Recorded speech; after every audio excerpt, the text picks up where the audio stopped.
Hi buddy, can I do this video? Hey, what's up guys? Welcome back to the channel. Sorry about the weird setting here. There's some noise going on in the other room, so I'm actually sitting on the floor in my bedroom. But I wanted to go ahead and make this video for you guys. Today we're going to talk about cable sleeving. I did just complete a new cable extension here set for someone. And if you've noticed in my builds, I do all of my own custom cables. Custom sleeving is something I get asked a lot of questions about, so I've decided to go ahead and take this opportunity to put together a little bit of a tutorial for you guys. Now, I typically do full cable sets, but we're going to start off with cable extensions to get you guys familiarized with the tools and the techniques that you need to do cable sleeving. Now, doing your own custom cables and custom sleeving can seem a little bit intimidating, so hopefully this is going to help you kind of get over that hump. Now, I will most likely do some follow-up videos down the road focusing on full custom cable sets and maybe even doing things like custom length fan cables and that sort of thing. But just to start off, I want to kind of introduce you guys to the basics of cable sleeving. Starting off with the tools and supplies you're going to need. You need a wire strippers, a pin crimper, an ATX pin remover, wire snips, scissors, a torch or a lighter, although I highly recommend a flameless torch, wire, either 16 or 18 gauge. I'll be using 16. Pins, both male and female, since we're doing extensions. The connectors, heat shrink, cable combs, although that is optional. And then, of course, you're going to need your sleeving. I'm using nylon. Now, the first thing I always like to do is get all of my pins ready. That typically entails pulling all of them off of the little metal strip that they come attached to and then pre-crimping them. Essentially what I mean by that is you're going to insert each of the pins into your crimper. You're going to squeeze until you hear it click 3 times, and then you're going to release it, and that way you know your pin is ready for the wire to be inserted into it. You're going to crimp it more later.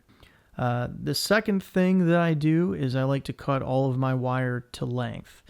Now, you're going to always want to measure off of the original wire. That's going to reduce any fluctuations in your wire lengths.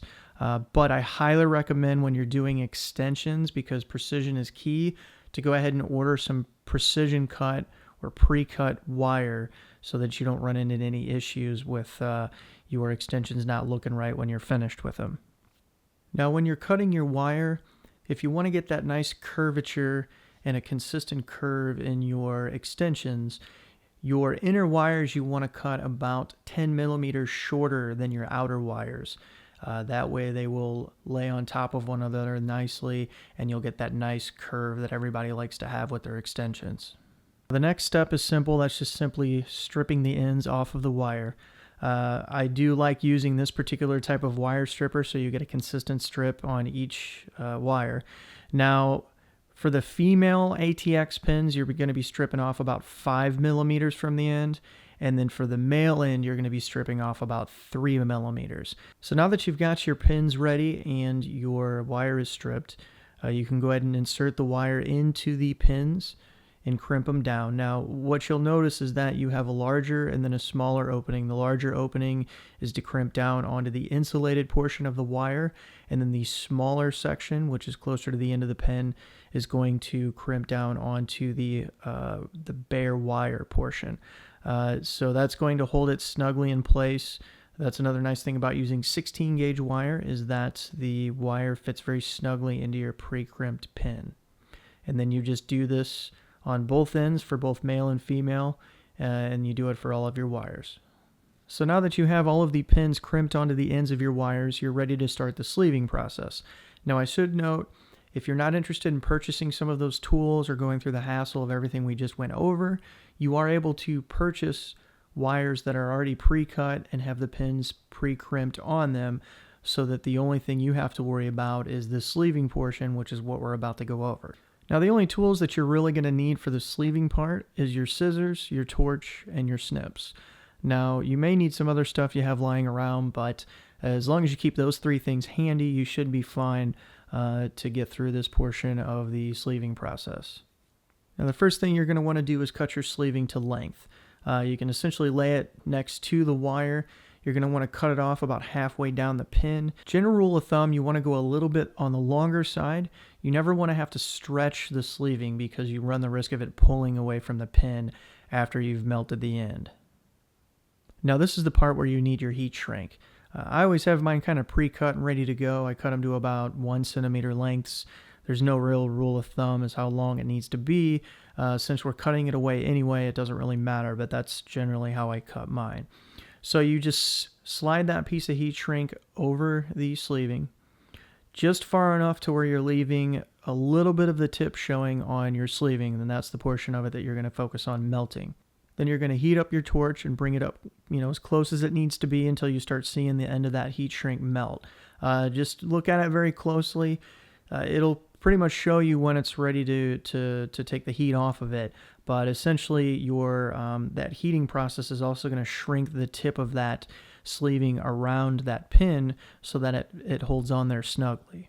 And then as soon as you're finished with the melting portion, you're going to set down your torch carefully, pick up your snips, and you're going to snip the heat shrink right off of there. Now, essentially what you're going for here is a little bit of a taper at the end of your sleeving that kind of grabs snugly onto your pin, and you may be able to move it back and forth a little bit, but as long as it's snug on that pin, it shouldn't go anywhere, especially once you get it fit into the connector. Now that you have all of the sleeving on your wires, the final step to building your cables is inserting them into the connectors. Now, the key factor here is to understand how these pins go into the connectors. The little wings on the side of the pins, match the sides of the connectors, and then we'll call it the top of the pin, or the open end of the pin, is going to match up with where the tab is on the connector. Now, the reason you want to have that ATX pin remover handy is in the event that you accidentally mess something up.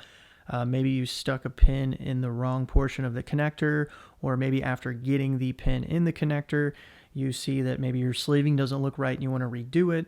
So having that pin remover handy is going to allow you to be able to pull that wire back out. Now, the way that you remove the wire once it's already been inserted into the connector is to take the pin remover, push it into the front end of the connector so that the pointed ends are on either side of your pin, and that's going to squeeze those little wings down and allow you to pull it out from the side that you just pushed it in from. Now, inserting these pins is a little bit tricky. It's typically easy on the female end. It's a little bit harder on the male end. If your sleeving is perfect and everything hasn't been bent in any way, these pins will slide very easily into the connector. You'll hear a very faint click, or even maybe feel it, and then you know that the pin is properly in place. You can give it a little bit of a tug just to make sure, and then you can also eyeball it from the other end, and you'll get better at recognizing when these are in place. But again, this is another part where it's going to take a little bit of practice. You're going to have to be kind of patient with yourself. Chances are you're going to run into a couple of them where you just feels like they're not able to go in. Sometimes you may need to take some needle nose pliers, very carefully pinch onto your wire and sleeving and try to push it in that way. But again, this is another thing that you just have to do it and get the hang of it to really understand what's going on here.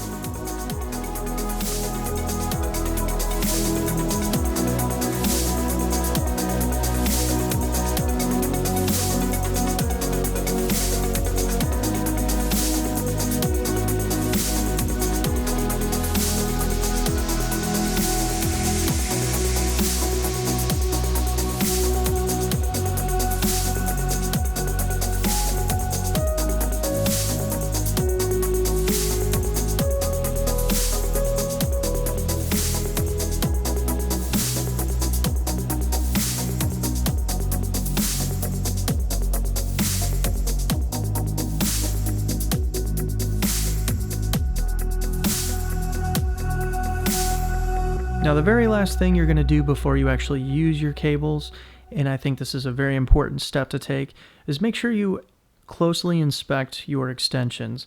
Make sure that all of the pins are lined up properly inside of the connectors, especially on the male end. Those can tend to be a little bit crooked, but just make sure you didn't mess anything up, you didn't cross any wires the wrong way, because you definitely run the risk of damaging some components if you plug these cables in and you don't have them properly aligned and you're putting power somewhere that it's not supposed to go. So again, you know, just look them over, make sure everything looks right, make sure you don't have to redo anything before you actually use them. So there you have it, guys. I hope you enjoyed the video. More importantly, I hope maybe I encourage some of you to do your own custom sleeve cables. As always, if you have any questions, feel free to ask in the comments section below. I usually do a pretty good job answering questions. I'm also going to link in the description some of the tools and where I get my supplies for doing this to hopefully make that a little bit easier for you guys. But yeah, hope you guys enjoyed it, and I hope to see you in the next video.